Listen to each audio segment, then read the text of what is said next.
Hello students. आज हम लोग क्लास 9 के सर्कल चैप्टर को डिस्कस कर रहे हैं।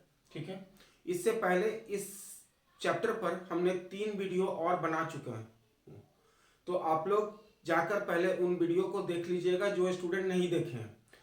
वहां पर हमने थ्योरम 6 तक प्रूफ किया है। आज थ्योरम 7 से हम लोग शुरू कर रहे हैं। तो देखिए थ्योरम 7 क्या कह रहा है। कह क्या रहा है कि the line drawn through the centre of a circle to bisect a chord is perpendicular to the chord. कह रहा है क्या कि अगर एक सर्कल है, ठीक है, एक सर्कल है हमारे पास, सर्कल में क्या है, एक कॉर्ड है, मान लेते हैं ए बी क्या है, एक कॉर्ड है। ठीक है, अगर सेंटर से, सेंटर को ओ मान लिया है, और सेंटर से अगर एक लाइन हम ड्रॉ करें ए बी पर, जो कहां पर लाई करे, सी पॉइंट पर लाई करे। अगर ये लाइन सी पॉइंट पर लाई करने से ये कॉर्ड को अगर इक्वल भाग में डिवाइड कर दे, इक्वल भाग में डिवाइड कर दे, तो हमें क्या प्रूफ करना है कि जो ओसी लाइन है वो एबी पर क्या होगा, परपेंडिकुलर होगा। तो चलिए सबसे पहले गिवन क्या है उस चीज को हम लोग लिख लेते हैं। तो गिवन दिया हुआ है कि in a circle AC is equal to BC, मतलब जो कॉर्ड AB है वो OC लाइन से क्या है, बाइसेक्ट है। यही बात कर रहा है कि the line drawn through the centre, centre से जो लाइन ड्रॉ किया गया, ठीक है, बाइसेक्ट ए कॉर्ड, और ये अगर इस कॉर्ड को बाइसेक्ट करता है तो हमें प्रूफ करना है कि जो लाइन ड्रॉ किया गया और इस कॉर्ड को बाइसेक्ट किया वो क्या है, परपेंडिकुलर है। ठीक, तो गिवन दिया है in a circle AC equal to BC, मतलब एक कॉर्ड जो AB है वो C पॉइंट पर बाइसेक्ट हो रहा है। क्यों बाइसेक्ट हो रहा है, क्योंकि OC लाइन यहां पर आया है, जो लाइन ड्रॉ किया गया है सेंटर से वो OC लाइन है। ठीक, अब टू प्रूफ क्या करना है, करना है हमको क्या कि OC परपेंडिकुलर टू, किस पर परपेंडिकुलर होगा, AB पर। ठीक, OC जो लाइन है वो किस पर परपेंडिकुलर होगा, तो AB पर परपेंडिकुलर होगा। ये तो हमको प्रूफ करना है, लेकिन इस प्रूफ के पीछे छुपा हुआ क्या चीज है कि हमको प्रूफ करना है कि angle OCB is equal to angle OCA is equal to 90 degree. अगर हम लोग किसी भी तरह ये दोनों एंगल को 90 डिग्री प्रूफ कर दें तो OC AB पर परपेंडिकुलर हो जाएगा। चलिए, तो हम लोग कंस्ट्रक्शन में क्या करेंगे, सबसे पहले A से O को ज्वाइन करेंगे और B से O को ज्वाइन करेंगे। ज्वाइन करने के बाद क्या हो गया, तो OA एंड OB हमारा क्या हो गया, रेडियस हो गया। तो लिखते हैं कंस्ट्रक्शन क्या करेंगे, join OA and OB। OA और OB को हमने ज्वाइन किया, तो जैसे ही OA और OB को हमने ज्वाइन किया वैसे ही हमारे पास क्या हो गया, दो ट्रायंगल का फॉर्मेशन हो गया। अब दो ट्रायंगल का जैसे फॉर्मेशन हो गया तब हमारे पास एक रूल आ गया, क्या, कॉन्ग्रुएंसी रूल, क्योंकि हम लोग ट्रायंगल में पढ़ चुके हैं तो अब हम इसका एप्लीकेशन यहाँ पर कर सकते हैं। तो फिर हमारे पास जो दो ट्रायंगल बना उस दोनों ट्रायंगल को लेकर हम लोग क्या करते हैं, काम करते हैं, और हमको जो फाइंड करना है वो हमें मिल जाएगा। तो नाउ प्रूफ में हम लोग क्या करेंगे, फ्रॉम ट्रायंगल, कौन कौन ट्रायंगल लेंगे, AOC एंड ट्रायंगल BOC। अब इन दोनों ट्रायंगल में देखिए क्या क्या दिया हुआ है, तो OA is equal to OB। क्यों दोनों इक्वल है, क्योंकि ये रेडियस है, रेडियस है और एक ही सर्कल में है, इसलिए दोनों के दोनों क्या है, इक्वल है। उसके बाद हम लोग को गिवन है कि AC is equal to BC, ये बात हमें गिवन दिया हुआ है, क्वेश्चन में ही मेंशन है। और एक जो वो साइड है OC, वो दोनों में क्या है, कॉमन है, OC इज कॉमन, तो हम लोग का पास क्या हो गया, ये साइड इसके इक्वल, ये साइड इसके इक्वल, और ये वाला साइड दोनों में क्या हो गया, कॉमन। तो कॉमन होने से हम लोग क्या लिख सकते हैं कि बाई SSS रूल दोनों ट्रायंगल जो है, triangle AOC is congruent to triangle BOC। अब दोनों क्या हो गया, ट्रायंगल हमारा कॉन्ग्रुएंट हो गया। तो कॉन्ग्रुएंट हो गया तब हमें क्या मिल रहा है, तो देखिए बाई सीपीसीटी से हमको क्या मिल गया, ये एंगल और ये एंगल आपस में क्या हो गया, इक्वल हो गया। तो angle ACO is equal to angle BCO। अब ये दोनों एंगल अगर आपस में इक्वल हैं तो देखिए क्या ये दोनों एंगल एक स्ट्रेट लाइन पर लाई कर रहा है, तो बाय लीनियर पेयर क्या इन दोनों का सम कितना हो जाएगा, 180 डिग्री होगा और दोनों का दोनों एंगल इक्वल है। चलिए तो हम लोग लिख सकते हैं कि एंगल बाय लीनियर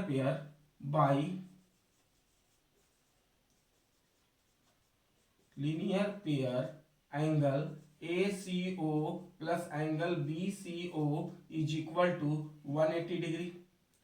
अब 180 डिग्री हो गया तो हम लोग क्या करेंगे, अब हम लोग को यहां से क्या मालूम है कि ये दोनों एंगल आपस में इक्वल है, तो हम लोग लिख सकते हैं 2 एंगल ACO।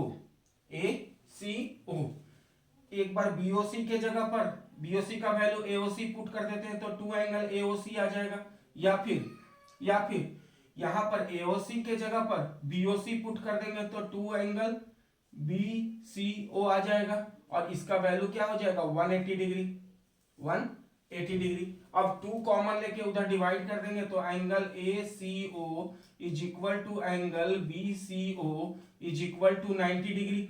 और यही हमें हिडन रूप से क्या प्रूव करना था कि इन दोनों क्या हो जाए हमारा 90 डिग्री, और जैसे ही 90 डिग्री हो जाएगा तो हम लोग क्या लिख सकते हैं, therefore OC is perpendicular to AB। OC क्या हो जाएगा, परपेंडिकुलर हो जाएगा हमारा AB पर। यही चीज को हमको प्रूव करना था। ओके, तो उम्मीद करते हैं कि थ्योरम 7 आपको बहुत अच्छे से समझ में आया होगा। अब हम लोग चलते हैं थ्योरम 8 की तरफ। तो हम लोग देख रहे हैं कि थ्योरम 8 क्या कह रहा है कि equal chords of a circle are equidistance from the centre.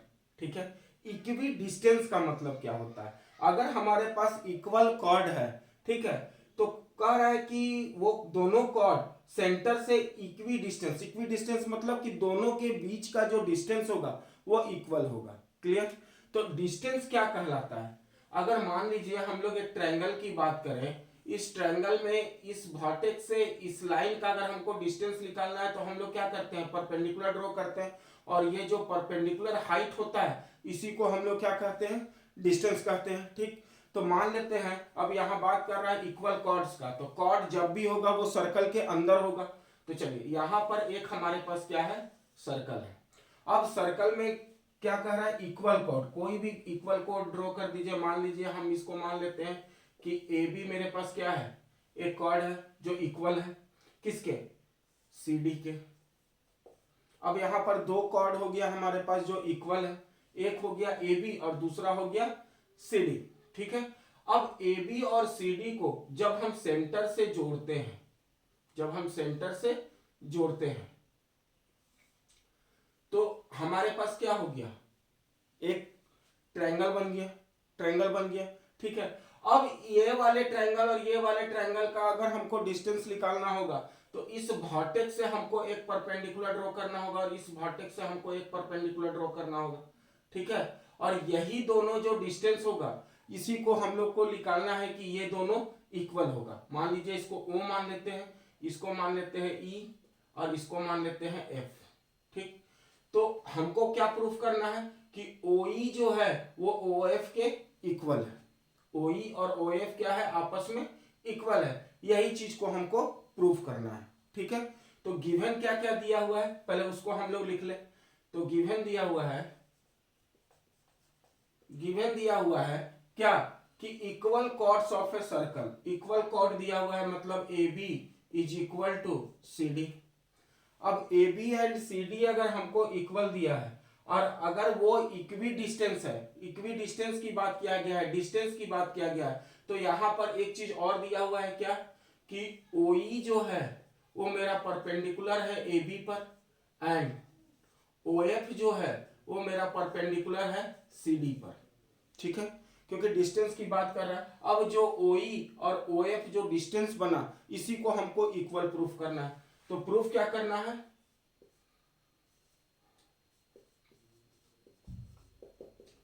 To proof क्या करना है हमको कि OE जो है वो इक्वल है OF के।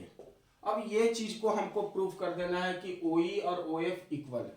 ठीक, तो चलिए अब हम लोग इसको क्या करते हैं, प्रूफ करते हैं। तो देखिए प्रूफ में हम लोग लिख सकते हैं, हम लोग को दिया क्या है, तो हम लोग को दिया हुआ है कि AB is equal to CD, और AB और CD अगर इक्वल है और AB पर अगर O से एक परपेंडिकुलर ड्रॉ किया गया है तो इसका मतलब वो जो पॉइंट E पर लाई करेगा वो AB को बाइसेक्ट करेगा। यही थ्योरम 6 था।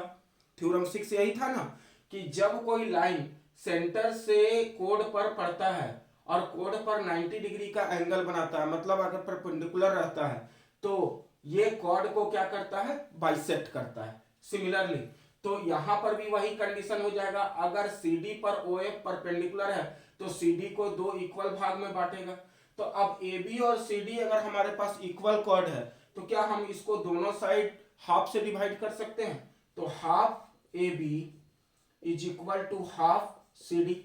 अब हाफ AB और हाफ CD का मतलब यहां पर E जो पॉइंट है वो मिड पॉइंट है। ठीक है, E क्या पॉइंट है, वो मिड पॉइंट है। तो अब यहां पर AE और BE ये दोनों आपस में इक्वल है, यहां पर CF और FD ये दो आपस में क्या है, इक्वल है। तो हम लोग हाफ AB के जगह पर क्या लिख सकते हैं, हाफ AB का मतलब अब हमको देखना है कि हमको तो प्रूफ करना है क्या कि OE इक्वल टू OF। तो OE और OF को लेकर यहां पर OE एक इधर ट्रायंगल बन रहा है, एक इधर ट्रायंगल बन रहा है, इसमें भी एक इधर ट्रायंगल बन रहा है और एक इधर ट्रायंगल बन रहा है। तो इस दोनों ट्रायंगल को कंसीडर करने के लिए जो हाफ AB हम लेंगे वो BE वाला साइड ले लेते हैं, BE इज इक्वल टू, और CD में अगर ये मिड पॉइंट है तो CF और DF दोनों इक्वल है तो हम लोग कौन सा साइड ले लेते हैं, CF ले लेते हैं। अब हमको ये कंडीशन मिल गया, इसको इक्वेशन 1 मान लेंगे, इसमें क्या हो गया कि ये वाला साइड के इक्वल हो गया। क्लियर। अब हम लोग चलते हैं कौन कौन सा ट्रायंगल, ये दो ट्रायंगल को लेकर हम चलते हैं। तो हमें क्या मिल गया देखिए, तो from triangle OEB and triangle OFC, दो ट्रायंगल OEB एंड OFC, दो ट्रायंगल को हम लोग अब लेके चल रहे हैं। तो यहां पर देखिए कि हमारे पास एक एंगल बन रहा है, angle OEB is equal to angle OFC। ये दोनों का दोनों आपस में क्या है, परपेंडिकुलर है, तो दोनों इक्वल हो गया और दोनों का वैल्यू कितना हो गया, 90 डिग्री। क्लियर। अब हम लोग बात कर रहे हैं दूसरे चीज की कि साइड हम लोग को इक्वेशन 1 से क्या मिल गया, ये तो 90 डिग्री मिल गया, दूसरा क्या मिल गया कि OC और OC is equal to OB, क्या एक ही सेंटर से सरकमफ्रेंस को दोनों लाइन जोड़ रहा है, तो दोनों लाइन जो सेंटर से सरकमफ्रेंस को जोड़ता है उसको हम लोग रेडियस कहते हैं। तो ये दोनों इक्वल हो गया, और क्यों इक्वल हो गया, क्योंकि रेडियस है। तो रेडियस होने के चलते OB और OC आपस में इक्वल हो गया। और इक्वेशन 1 से हम लोग क्या निकाले हैं कि BE is equal to CF, और BE is equal to CF from equation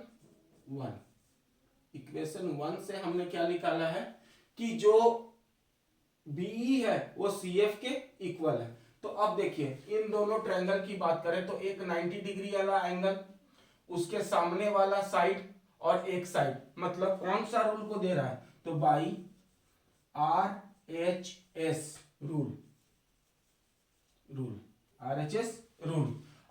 rule के अनुसार ये दोनों ट्रायंगल जो हुआ, कौन कौन ट्रायंगल OEB वो कॉन्ग्रुएंट हो गया किसके, ट्रायंगल OFC के।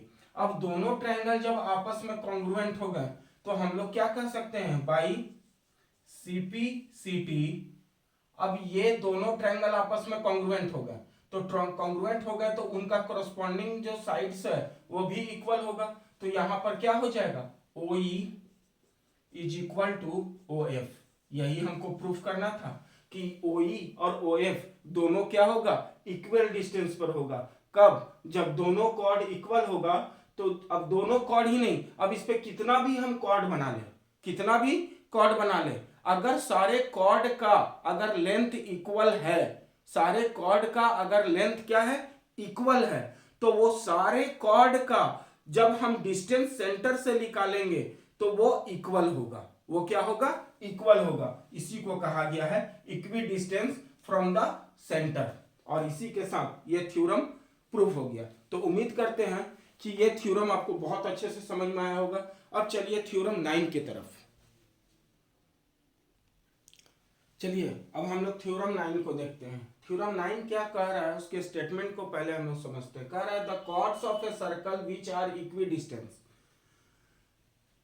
कोई कॉर्ड है सर्कल के अंदर, अगर उसकी दूरी, ठीक है, कहां से, सेंटर से अगर इक्वल होगा तो दोनों का दोनों कॉर्ड इक्वल होगा। क्या कह रहा है उसको हम एक फिगर से समझते हैं। एक सर्कल दिया हुआ है और सर्कल के अंदर कॉर्ड्स की बात की गई है, मतलब एक से ज्यादा कॉर्ड की बात की जा रही है। तो मान लेते हैं AB और CD दो कॉर्ड है। AB एंड CD क्या है, दो कॉर्ड है, ठीक है।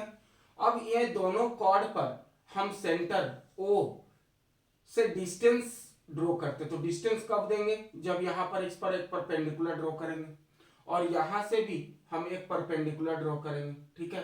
कह रहा है क्या कि ये दोनों जो परपेंडिकुलर हमने ड्रॉ किया है, कौन कौन, OE एंड OF, दो परपेंडिकुलर ड्रॉ हो गया।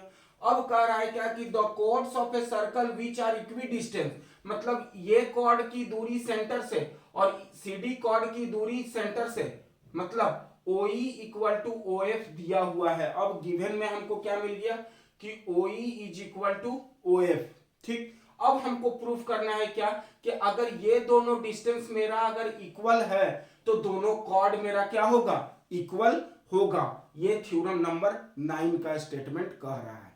अब हम लोग चलते हैं इसको प्रूफ कैसे करें, ठीक है। तो सबसे पहले गिवन क्या क्या है उसको हम लोग समझ लेते हैं। तो गिवन दिया हुआ है, गिवन दिया है कि इन ए सर्कल, सर्कल, ठीक है, OE is equal to OF। OE and OF क्या है, डिस्टेंस है सेंटर से कॉर्ड का, सेंटर से कॉर्ड का। तो यही बात कर रहा है are equidistance from the centre. ये दोनों हमको गिवन है, ठीक है। अब हमको प्रूफ क्या करना है,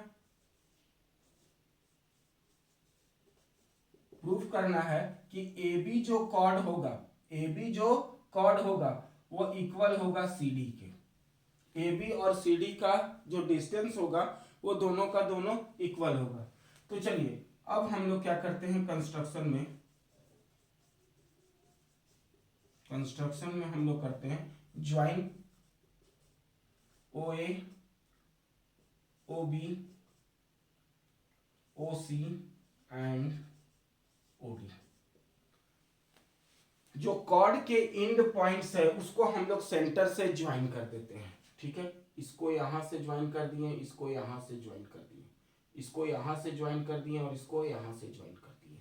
थ्योरम 6 क्या कह रहा था, थ्योरम 6 कि अगर सेंटर से कोई लाइन ड्रॉ करते हैं, अगर वो कॉर्ड पर परपेंडिकुलर होता है, कॉर्ड पर परपेंडिकुलर होता है तो वो कॉर्ड को क्या करता है, बाइसेक्ट करता है। ये थ्योरम 6 में हमने पढ़ लिया था। तो अब चलिए हम लोग प्रूफ की बात करते हैं। कैसे प्रूफ करेंगे, तो हमको मालूम क्या है कि यहां पर OE जो है, OE वो परपेंडिकुलर है किस पर, AB पर। तो देयरफॉर क्या लिख सकते हैं, AE is equal to EB। और हम लोग इस तरह भी लिख सकते हैं कि EB is equal to half of AB, half of AB। Clear. Similarly अगर इसकी बात करें, इसकी बात करें, CD की बात करें, तो यहां पर क्या है, OF जो है वो परपेंडिकुलर है CD पर। तो इसका मतलब CF is equal to FD। और हम लोग ये भी कह सकते हैं कि यहां पर एक चीज और कर सकते हैं कि EB नहीं, AB AE के भी AB क्या है, हाफ इक्वल है। तो ये किसके इक्वल हो जाएगा, तो CF is equal to FD is equal to half CD की बात हम लोग कर सकते हैं कि नहीं कर सकते, कर सकते हैं। तो चलिए अब हम लोग क्या करते हैं, कौन कौन सा ट्रायंगल को लेंगे। तो यहाँ पर तो बहुत सारा ट्रायंगल है, किसी भी दो ट्रायंगल को हम अलग अलग ट्रायंगल में से एक एक ट्रायंगल को ले लेते हैं। तो ये ट्रायंगल और ये ट्रायंगल को लेकर बात करते हैं। तो लिखते हैं नाउ फ्रॉम ट्रायंगल, कौन सा ट्रायंगल ले रहे हैं, OEB, OEB एंड ट्रायंगल, कौन सा ट्रायंगल ले रहे हैं, OFC, OEB ये वाला ट्रायंगल और OFC ये वाला ट्रायंगल। इन दोनों ट्रायंगल में एक चीज देखिए कि angle OEB is equal to angle OFC equal to 90 degree given है, क्योंकि डिस्टेंस है, इक्वी डिस्टेंस है, इसका मतलब सेंटर से परपेंडिकुलर ड्रॉ किया गया है कॉर्ड पर, और जिसके कारण ये दोनों एंगल हमारा कितना आ गया, 90 डिग्री आ गया। ठीक है, दूसरा चीज क्या है कि OB और OC आपस में इक्वल है क्योंकि रेडियस है, और हम लोग जानते हैं कि जो सेंटर से सरकमफ्रेंस को लाइन जोड़ता है उसको रेडियस कहते हैं, और ये दोनों रेडियस सेम ही सर्कल का है, इसलिए रेडियस सेम सर्कल में कितना भी ड्रॉ करें सबका सब क्या होता है, इक्वल होता है। अब आप दो चीज तो हमको मिल गया। अब तीसरा चीज जो गिवन है वो गिवन क्या दिया हुआ है कि OE इक्वल टू OF, मतलब ये डिस्टेंस और ये डिस्टेंस आपस में इक्वल दिया है, OE is equal to OF। ठीक है, और ये है गिवन, ये बात कर रहा है गिवन का। तो अब देखिए 90 डिग्री के सामने वाला साइड, 90 डिग्री के सामने वाला साइड और एक साइड, तो RHS से ये दोनों ट्रायंगल आपस में क्या हो गया, कॉन्ग्रुएंट हो गया। तो हम लोग लिख सकते हैं by RHS rule triangle OEB is congruent to triangle OFC। अब दोनों ट्रायंगल आपस में कॉन्ग्रुएंट हो गया तो हम लोग लिख सकते हैं कि बाई CPCT ये वाला साइड और ये वाला साइड आपस में इक्वल हो गया, तो इसको लिख सकते हैं EB is equal to CF।